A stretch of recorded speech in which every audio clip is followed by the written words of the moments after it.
Waldron, an assistant professor within the School of Nursing here at Western University. As well, I'm a member of the DARAO committee.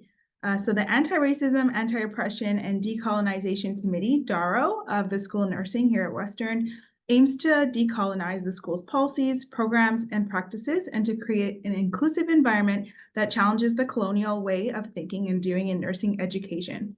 So today we're really thrilled to have three great speakers lined up.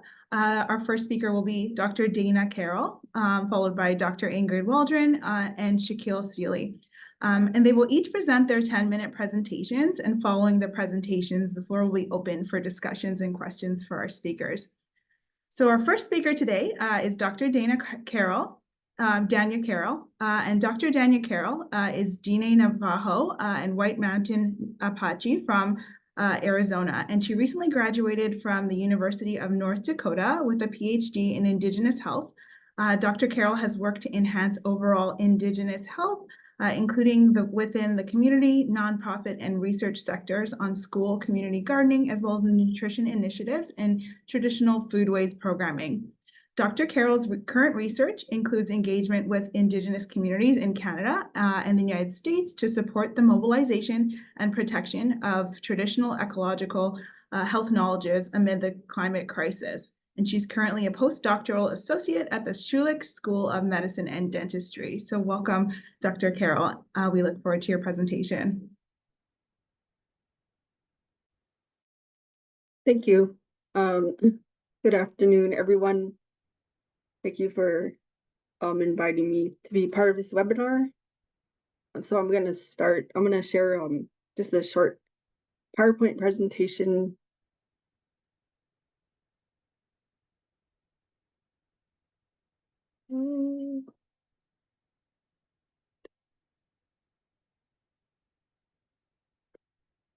So yeah, my topic today is on protecting and mobilizing Indigenous health knowledges amid the climate crisis. And so my research, all my research is within the Indigenous health space. And so I wanted to just give a brief overview of Indigenous knowledges. And this can be related to Indigenous knowledges not only in Canada, but also globally, as many Indigenous peoples are very similar when it comes to their knowledges and worldviews. So Indigenous peoples may associate their own laws with laws of the natural world, which are formally termed or translated to natural laws. And Indigenous worldviews generally place emphasis on having a kin-centric relationship with Mother Earth. So worldviews of Indigenous peoples there's a major emphasis on viewing the Earth as kin, and that includes all our plant relatives, our four-legged relatives, winged relatives, all of those other beings that we share the Earth with. And there's a paper here on this figure on the right. This is a paper from Dr. Nicole Redvers and other Indigenous elders and scholars. They talk about Indigenous determinants of planetary health, and this figure shows, I guess, that interconnected relationships between Indigenous natural or first laws and how that relates to Indigenous traditional knowledge, and then how those knowledges have applications for planetary health and overall healthy communities and ecosystems. So Indigenous knowledges, they come from the land. A lot of the knowledge that has been acquired and passed on for thousands of years in these communities comes from the land and is also contained within Indigenous languages. And so this is a quote from that paper that it states that the health of the planet is intrinsically tied to the well-being of Indigenous peoples. So when Indigenous peoples have their land, culture, and sovereignty, they are more likely to have greater well-being. And this is, I think, more important than ever, especially right now when there are a lot of issues around the planet's the health of the planet and our environments. So climate change is disproportionately impacting Indigenous communities throughout the world, because most of these communities are very deeply connected to their environments and ecological systems. And here in Canada, First Nations, Inuit, and Métis people are impacted by climate change, as many live in areas where ongoing changes are impacting their lands, foods, overall health, and ways of life. And Indigenous peoples in Canada, again, have been observing these changes and adapting to these changes in environments pretty much since time immemorial. So this really underscores the importance of Indigenous peoples and their knowledge systems and their roles in stewarding their local lands and environments, as they have been doing that again for thousands of years. And there's still a continued underappreciation of Indigenous peoples and their knowledges, and how that can contribute to overall approaches to climate change, and especially when we talk about stewardship of lands, waters, ice, etc. Since Indigenous peoples have been, again, stewarding those environments for thousands of years. And there are, again, continued issues around indigenous territories, not only in Canada, but around the world, as many Indigenous peoples continue to be displaced by state and local governments. And so that is an ongoing threat to not only Indigenous peoples, but also their knowledges and overall ways of life and existence. So I just wanted to kind of give a brief overview of the research that I've been a part of while at Western. And again, I work with Dr. Nicole Redvers. She's from the Danya First Nation in Northern Canada. So I work with her over at Schulich. And the research within Indigenous health spaces really pinpoints that climate change is challenging the protection and preservation of traditional ecological health knowledges in Indigenous communities. Not only challenging the lands, but also the knowledges that come from those lands. And then, of course, the ensuring that that knowledge is not lost within these communities. And so currently one of the projects that we are doing is supporting Dene communities in the Northwest Territories and securing their TEK repositories. And this thing has become increasingly more important, especially in that region of Canada, as they are seeing in real time the changes that are happening within their landscapes and environments. And like last summer, they had one of the worst wildfire seasons that they've ever seen in Northern Canada.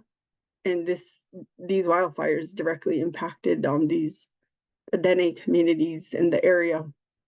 So our project really aims to enhance and support Indigenous data sovereignty, capacity, and infrastructure with not only communities in Northern Canada, but all other Indigenous communities, as we know that this is a concern that is not only experienced in Northern Canada, but also other communities, especially like around North America and other places in the world.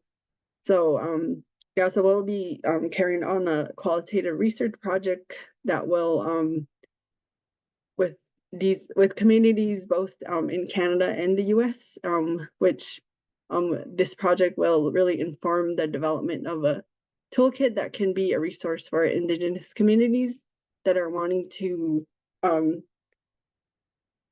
increase protection and strengthen the processes around preserving and storing their traditional ecological knowledge, especially those that relate to health and well-being. And so that's one of the projects that I've been involved with since coming to Canada. And yeah, so it really we really want to focus on supporting Indigenous communities directly, because we know that that is important, especially now with climate change and all the different continued concerns about Indigenous lands and territories. And so that's one area that we've been focusing on as far as Indigenous data sovereignty and supporting these communities to protect their traditional knowledge. So that's my presentation, and I think we'll be having questions at the end. So thank you.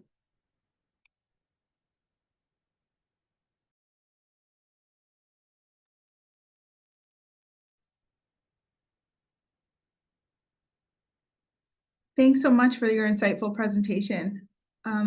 It's so great to hear about some of the projects you're working on, as well as your commitment to these lands. Next, we'll have our next speaker is Dr. Ingrid Waldron. So Dr. Waldron is a professor and Hope Chair in Peace and Health in the Global Peace and Social Justice Program in the Faculty of Humanities at McMaster University. Her research focuses on environmental racism and climate justice in Black, Indigenous, and other racialized communities, mental illness and dementia in Black communities, as well as COVID-19 and Black and South Asian communities. She co-developed the first federal private members environmental justice bill, which became Canada's first environmental justice law on June 20th, 2024. As well, Dr. Waldron is the founder and director of the Environmental Notionist, Racial Inequities and Community Health Project. She's the author of There's Something in the Water, Environmental Racism in Indigenous and Black Communities, which was turned into a 2020 Netflix documentary of the same name and was co-produced by Waldron. So we're thrilled to have your presentation as well. Thanks, Dr. Waldron.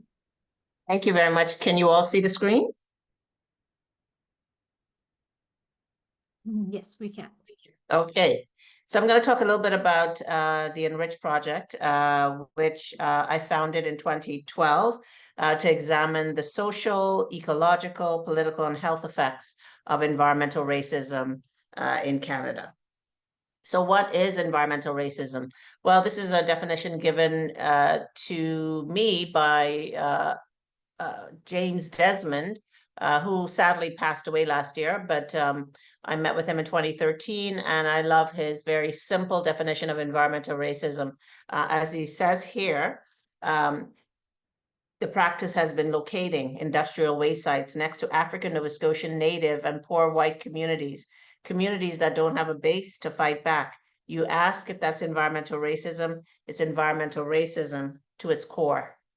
There's a more academic definition of environmental racism that comes from Dr. Robert Bullard, an African-American professor who is considered to be the father of environmental justice.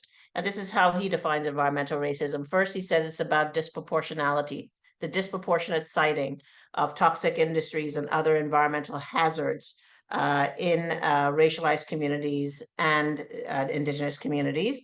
It's also about the lack of political power that these communities have for resisting the placement of industrial polluters in their communities. Third, it's about the implementation of policies. In other words, when we see the siting of hazardous industries in these communities, it's rooted in policy. It's rooted in environmental policy making.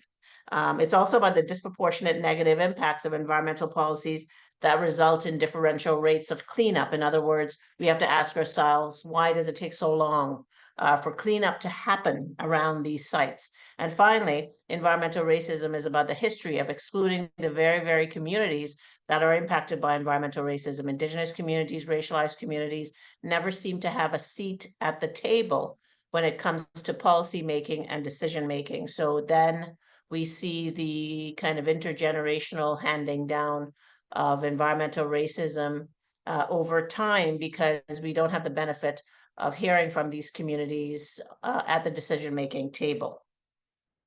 So I just want to give you a few case studies of environmental racism in Canada, beginning with Nova Scotia, since that's where I started my work. This is the community Sabaganagati First Nation in Nova Scotia.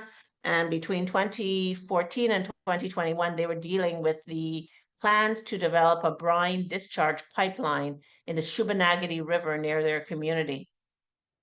You have Pictou Landing First Nation. This is Boat Harbor. This is a photo, journalist gave me this photo. He was flying over Boat Harbor. Boat Harbor was a toxic site. They started dumping effluent into Boat Harbor in 1967. So this was extremely hazardous to communities who had a lot of poor health outcomes because of this toxic site. We have Amjinwang First Nation near Sarnia, Ontario, also referred to as Chemical Valley. And this is an Indigenous community surrounded by over 60 petrochemical facilities. Grassy Narrows First Nation, mercury was dumped into Grassy Narrows First Nation, the Wabigoon English River, in the 60s and 70s. And they have a lot of health issues because of that, like neurological problems and cognitive delays. There was cleanup in 2015, multi-million-dollar cleanup, but the health effects remain. And we hear a lot about Wet'suwet'en First Nation in northern BC. There are plans to develop a multi-billion-dollar pipeline project near to the community in northern BC. Black communities are also impacted. Here is Africville, a historical African Nova Scotian Black community in Nova Scotia, historical African Nova Scotian community. Africville was both an example of gentrification, or the pushing out of this community. And when the community was being pushed out, a lot of environmental hazards were left in the wake of that pushing out, including railway tracks, an open dump, a cotton factory, coal and stone crushing plant. A lot of hazardous industry or projects were left in the community while the government was building up this community as an industrial site. You have Lincolnville. You saw a photo of James Desmond earlier. This is his community of Lincolnville. They've had to contend with a first and second generation landfill. First generation landfill was put there in 1974, and the second generation landfill was put there in 2006. The community would say that increasing rates of cancer over the years and respiratory illness is due to this landfill. You have Shelburne. I don't know if you had a chance to look at my documentary, There's Something in the Water, but you would have been introduced to Louise DeLille, an African Nova Scotian in the south end of Shelburne. This community has had this dump in their community since 1942. And the community would say that high rates of cancer, particularly multiple myeloma, which is a blood cancer, has been high in the community, as well as other illnesses. Toronto and Hamilton are known for poor air pollution. Hamilton is known for very poor air pollution. Lots of professors looking at that issue. And Toronto, specifically in Etobicoke, and Scarborough have had really poor health outcomes because of pollution in those areas. So the term that we use to refer to the health impacts of environmental burdens in these communities is environmental health inequities. So when we see the spatial patterning of hazardous industry near to Indigenous, Black, and other racialized communities, we refer to that as environmental health inequities. And over the years, many Canadian scholars have documented the health impacts of environmental hazards. And the main ones, as I said earlier, cancer, but also respiratory disease, congenital anomalies, cardiovascular disease, skin diseases, and allergies. And also what's been coming out, maybe not recently, but over the past 5 years, is autism being linked to environmental hazards, so, and kidney disease. So I think many of the chronic diseases that we hear about are actually, many of them are due to not genetics, as we were often taught, but due to environmental hazards. What has my project, the Enrich project, the environmental noxiousness, racial inequities, and community health project, as I said, I've been conducting that project since 2012, and I just want to kind of give you just some information about what I've been doing over, I guess it's 12 years now, to address and create awareness about environmental racism. Well, I've been trying to create awareness. I raised awareness in Nova Scotia first because people had never heard of it. They have never heard of the term environmental racism and used to look at me, like I was crazy, like this couldn't be possible, because the term is a bit strange, environmental racism.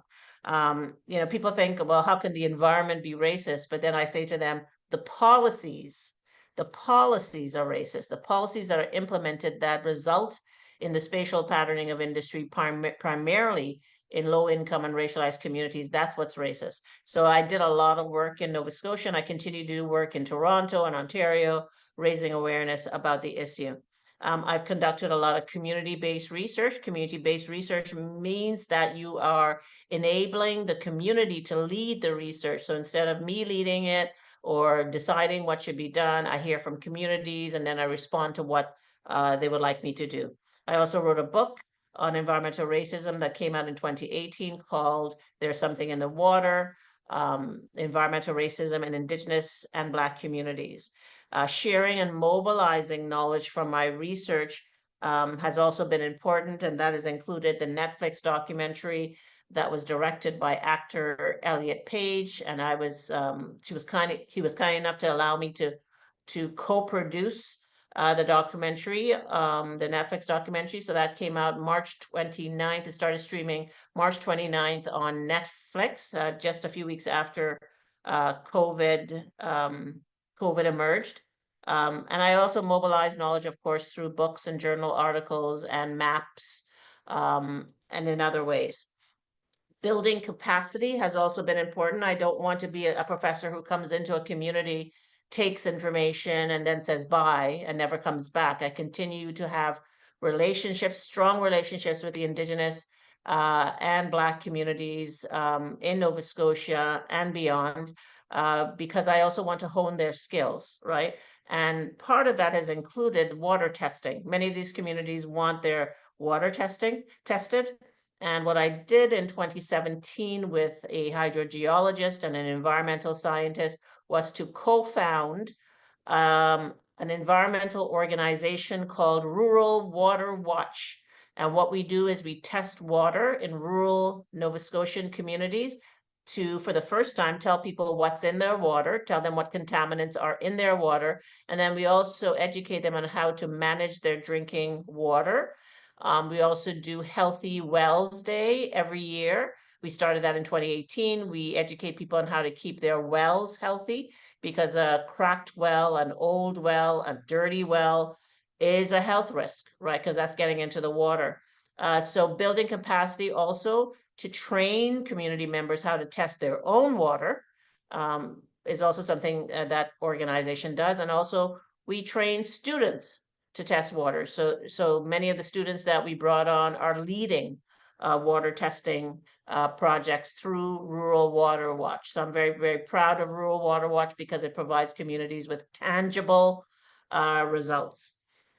Training and mentoring students is also something that I've done. I've trained and mentored students from so many different disciplines. I think in the beginning, I thought it would be primarily environmental science students, but over the years, I would say particularly at Dalhousie, I got students in sociology and the law school and the medical school and international development studies and political science. They came from every discipline you could imagine because everybody felt they had a bit of a stake in this topic. What I'm really proud of, though, is the passing, as was mentioned earlier, of the first environmental justice law in Canada. Back in 2015, I co-developed a private member's bill on environmental racism with a former politician, Lenore Zan, and that was a Nova Scotia private member's bill.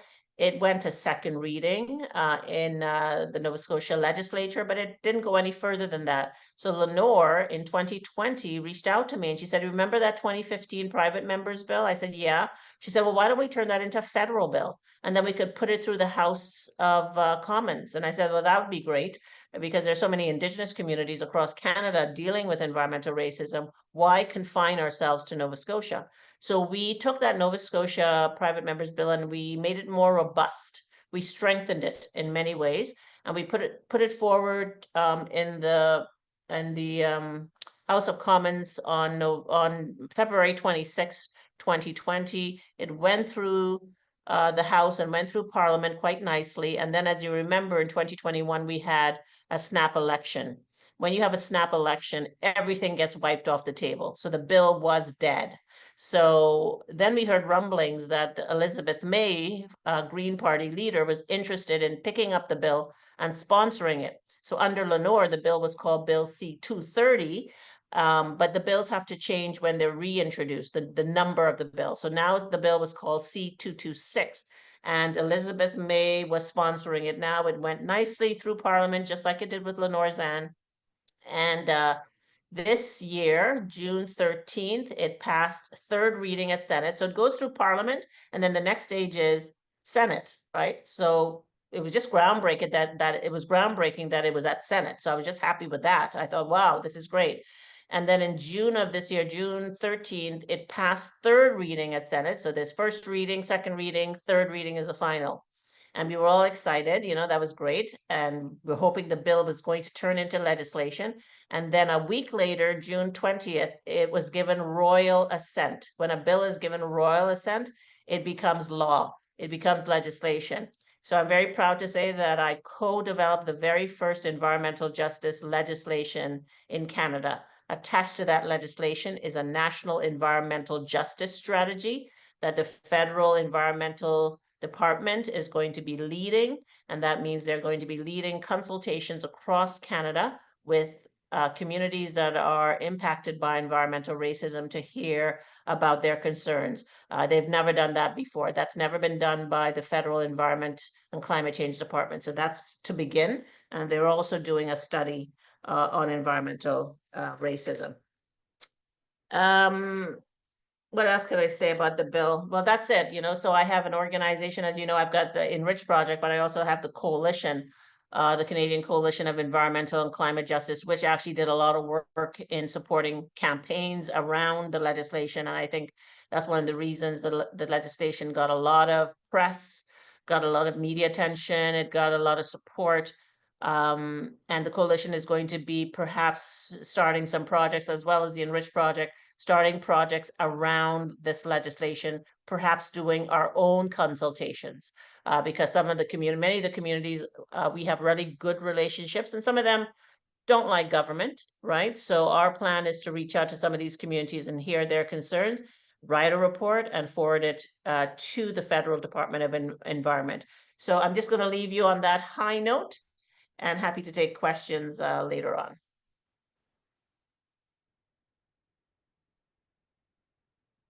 Thank you so much for sharing your insights and your thoughtful presentation on environmental racism, as well as some of the amazing ways that you're shaping health across the country. So thank you so much. Our next speaker is Shaquille Seeley. So Shaquille is an innovative operations specialist and environmental leader dedicated to reimagining green spaces in urban areas. With a background in health studies and community development, Shaq focuses on collaborative, sustainable initiatives that enhance biodiversity and improve the quality of life in cities. He's the co-executive director, operations and projects of Reforest London, Southwestern Ontario's largest environmental charity, committed to increasing urban canopies through tree planting, community engagement, and education. Passionate about creating resilient communities, Shaq collaborates with local governments, schools, community organizations, businesses, and residents to foster a culture of environmental stewardship, ensuring a greener, healthier future for people and the planet. So thanks so much, Shaq. We're looking forward to your presentation. Thank you, and thanks for having me today. So I'll start off by telling you a little bit more about what Reforest London does. In London in particular, we work all throughout Southwestern Ontario, but I'm really focusing today's presentation on London because for us, it's a lot of think globally, but act locally, and we want to make a difference within our local community. So first and foremost, this is where I work. We are very lucky to have a 14-acre property at Reforest London as a charity. And what we're doing with this land is we are redeveloping an old veterans rehabilitation site from the 60s into the region's first and only environmental sustainability center. What that does is it allows us to bring the community together. We're here on site with over 6 other environmental charities and allows us to really magnify our impact.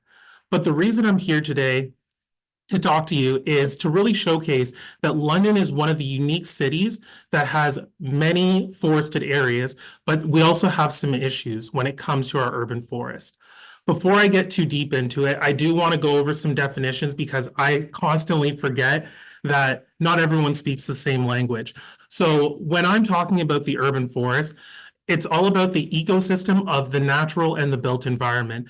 For us, it's really about understanding that everything is interconnected. So the natural world and the built environment that we live in the urban space, for us, London, are all in relation to one another. And so the decisions we make that affect one are ultimately going to affect another. Why is this important? Well, there's many benefits of trees. Obviously, for me, I have a personal interest in them because Reforest London, we're all about trees. But there's many benefits to trees from the environmental side, where there's a reduction in the urban heat island effect, to a reduction of the incidence in flooding, especially when there are native trees in the area. There are economic benefits due to increased property values and also reducing the heating and cooling costs that it takes to heat our homes in which we live. There's health benefits, seeing reductions in stress levels and also promoting physical activity as it gets people outside.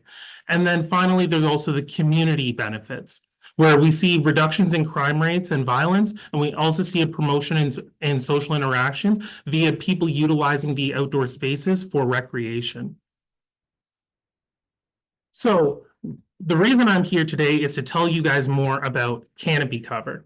So canopy cover is just a measure of the layer of leaves, branches, and stems of the trees that from an aerial view, it covers the ground. We at Reforest London do many things in order to contribute to an enhanced canopy cover. So we plant trees. We also help in the preservation of trees and also teaching the community about how to preserve and maintain their trees as well. These things are important in order to ensure we have a healthy canopy and everyone can get the benefits of the trees. In contrast, things like tree removal, site clearing during developments or natural incidents such as fire and storms, and poor tree conditions can ultimately reduce our canopy cover as well. It's also important to note that tree species planted will influence the speed of the urban tree canopy increase due to their varied growth rates, their mature sizes, and their lifespans. So ultimately, for us, the simple thing to think of is large, healthy trees equals more leaves and equals more benefits. Now, most municipalities in Ontario and across Canada have realized that canopy cover is really important. So most of them have set goals. For example, Toronto has a goal of 40% by 2050. London here has a goal of 34% by 2065, and Montreal, actually, they originally set their goal of 25% by 2025. They've reached that goal, so they increased the goal to 2026 by next year. However, just because we have high canopy percentage across in a city does not mean that we have equal distribution. I really liked what Ingrid said about the spatial distribution and the disproportionate location and leads to greater exposure. Well, that rings true for negative exposures, but it also rings true for positive ones. So for example, with trees, we can see by these three diagrams, all of these three diagrams have the exact same amount of dots, which represent trees. However, they are not equally spatially distributed, and therefore the people in each block will experience different things. Now, let's make that a real-world example. In the city of Montreal, we actually have canopy cover mapping, and we were able to put it against socioeconomic status of different areas. And as you can clearly see, certain areas, for example, Park Extension, which is lower income, have significantly less canopy cover comparative to, for example, Westmount or the town of Montreal, which have significantly higher income. There are a bevy of reasons why this may occur, but part of it is environmental racism. So what do we see as Reforest London? To combat that, we think about tree equity, which the simplest way of stating this is it's the fair distribution of trees and green spaces.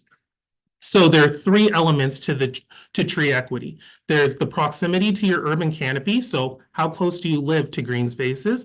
The forest quality, so the diversity and the health of the forest. And then most importantly, there's equitable governance. So who is making the decisions about where and the health of the trees in your local neighborhood? A quick rule of thumb that we share with the community when we're talking is 330-300. So we believe that everyone should see 3 trees from their home that are of a decent size. Every neighborhood should have 30% canopy cover, and everyone should live within 300 meters of the nearest park or green space. So London has been making strides, and comparatively to other communities, we are doing fairly well, but it's not enough. We're among one of the few communities that have a tree planting strategy. We have an urban forest strategy. We have a tree inventory, and we also have tree protection bylaws, because contributing to canopy isn't just about planting new trees, but we need to maintain the trees we already have. But one of the issues is we truly need to rethink how we measure success. Right now, success is very much putting trees in the ground, or how many trees have we maintained. What we really need to focus on is building those slow and meaningful relationships with communities so they are involved in the process, because communities who truly care about their trees and their local environment make such a big difference in maintaining it and the overall health of the community. So we actually were able to work with the city to create some of these maps for wards, because we decided to take initiative on this tree equity. So as you can see, the map on the left showcases the canopy cover by ward. You can clearly see that certain wards have significant canopy cover, getting up towards 30%, while other wards are significantly lacking. We then were able to take census tract divisions, and we were able to choose areas, neighborhoods, that we were going to target for specialized tree care.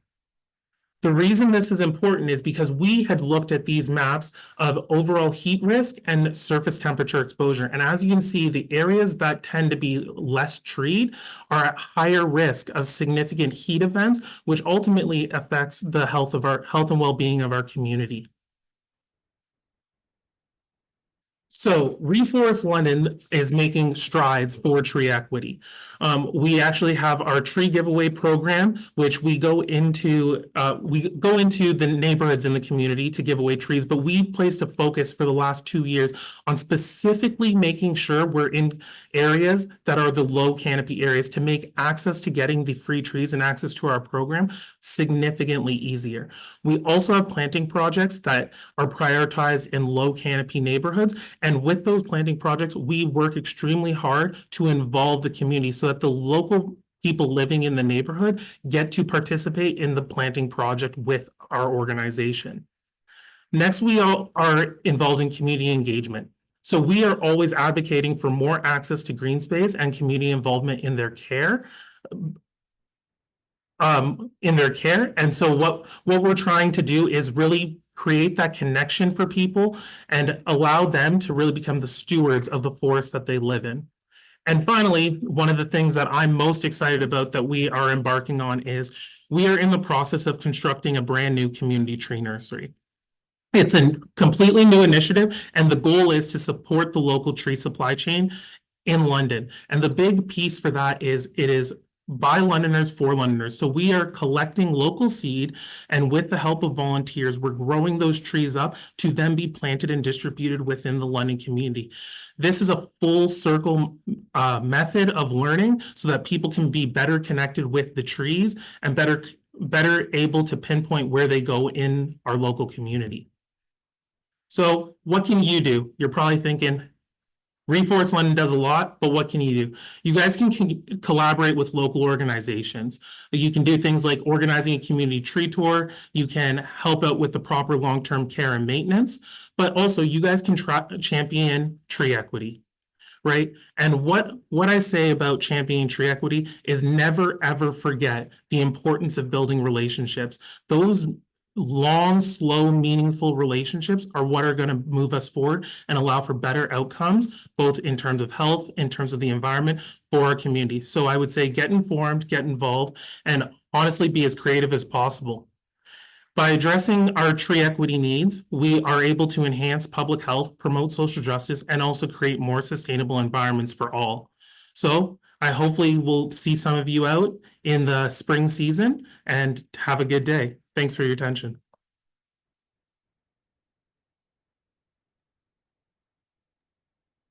Thank you so much, Shaquille. That was a great, engaging presentation, and I learned so many new concepts as well. So that was great. So now I will open up the floor for discussion and ask that if anyone has any questions to kindly raise their hand, but I'll also be monitoring the chats for questions as well.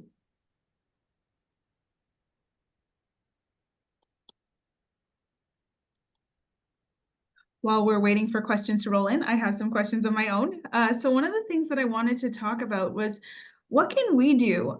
So as health service providers or consumers, what would you say that is a good way that we think that we can address or alleviate some of the environmental racism that you each discussed?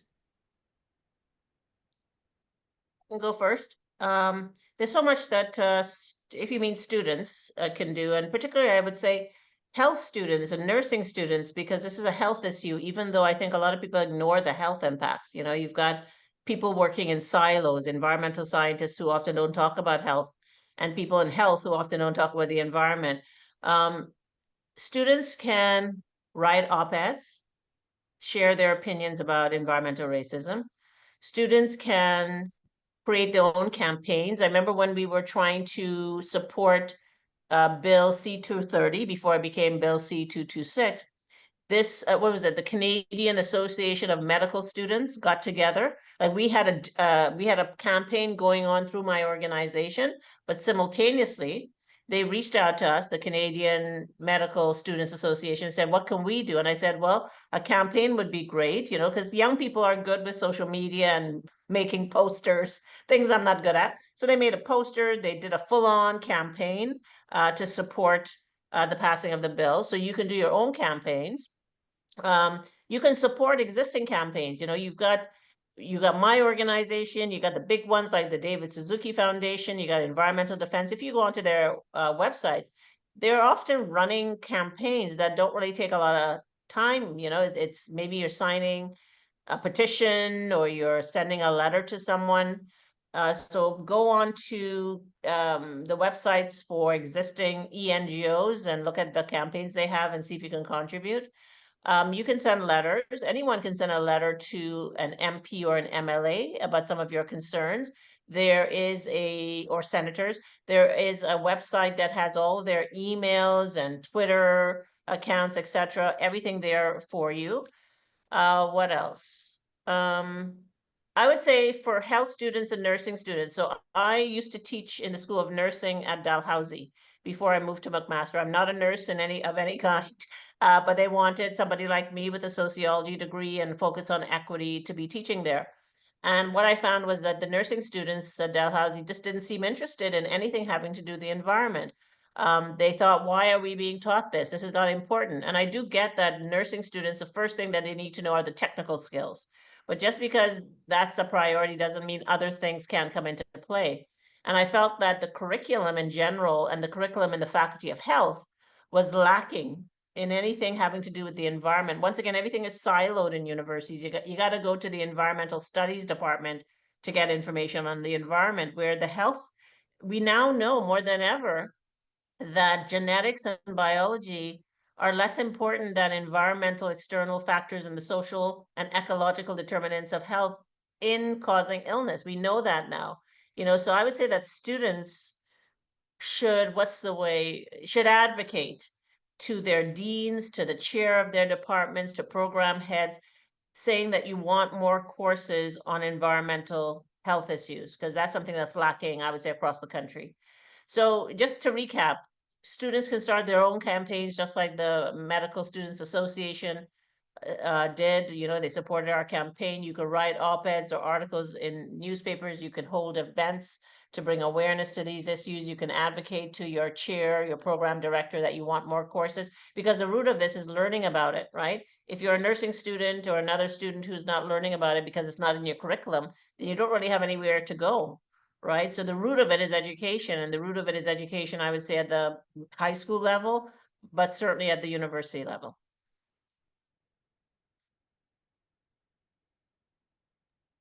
Thanks so much. That was so helpful. Did anyone else want to chime in there as well, or Dr. Carroll or Shaquille? Okay, so I'll turn it over to some of the questions that we have in our chat. So the first one, Danya, in your opinion, how can the healthcare sector and academic institutions incorporate Indigenous knowledge to promote environmental sustainability?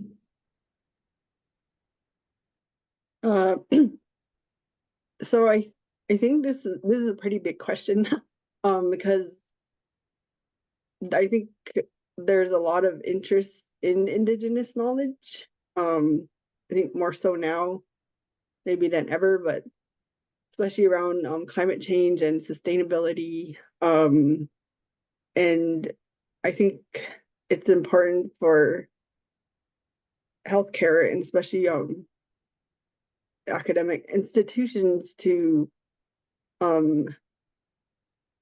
be aware of how important it is to engage Indigenous communities in the most, I guess, respectful way possible. Like I think other presenters talked about building relationships and trust.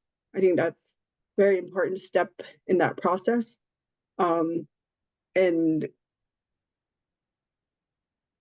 part of that process, you'll develop those relationships with Indigenous leaders, elders, different community members on, what they see as knowledge that they can contribute, and what knowledge would be appropriate to contribute to these different spaces.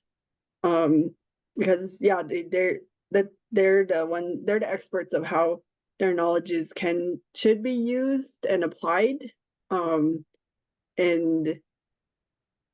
there's a lot of work that's still needed, I think, in that space in general, around how to engage Indigenous communities, but also how can that be done in the best way possible?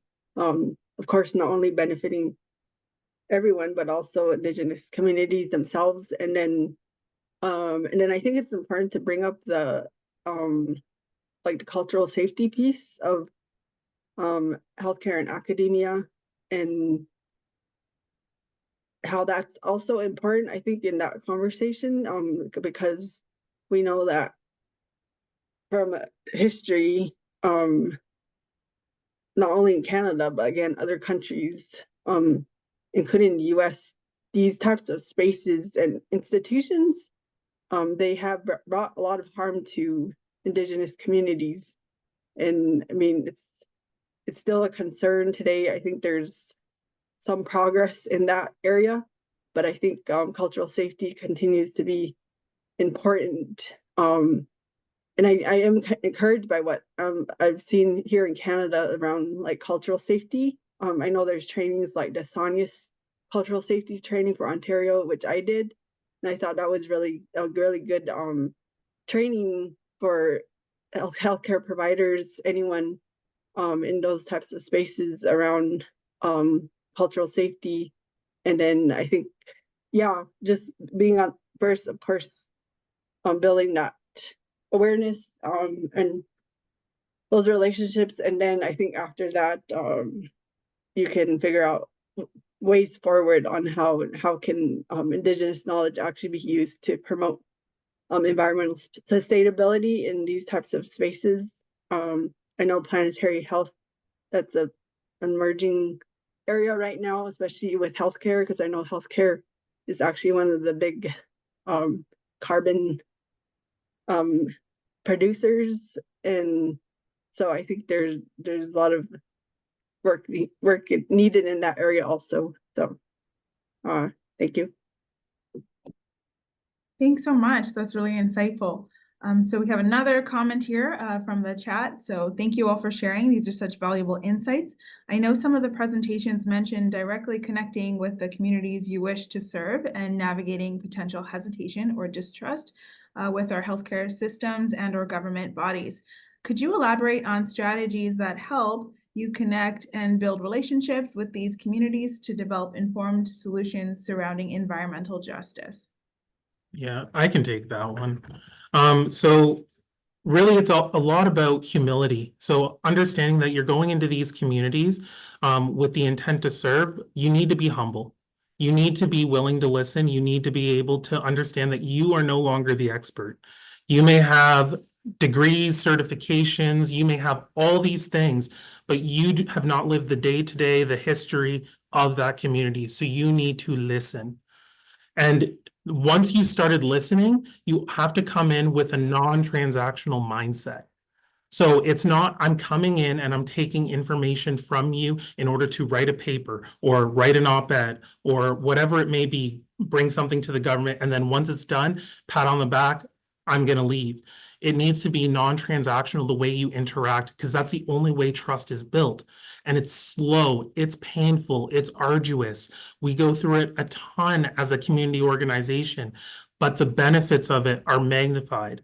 And what I constantly think about when I'm making investments in community, and that's what it is exactly, investments in community. I really think to what my grandmother told me as a young child and has reiterated over and over and over. You have two of these, two of these, two of these, and one of these. That means you need to see, you need to listen, you need to do way more than you talk. And as long as you take those lessons and really work with community, you will see those dividends pay out and magical things will happen. There's no blueprint. There is absolutely no blueprint, and anyone that tells you that is lying. Thank you so much for that. That's really, really helpful. And I love that quote as well from your grandmother. That's thoughtful. So it looks like we're good. We're good on the questions. Is there anyone else that wants to chime in for? Okay. Well, thank you so much to our speakers. It's been so lovely watching your presentations and listening to your insights. We really value your time and your expertise in each of your areas. And we thank everyone as well for attending our session today. Thank you very much. Thank you very much. Bye-bye, everyone. Take care. Thank you. Okay.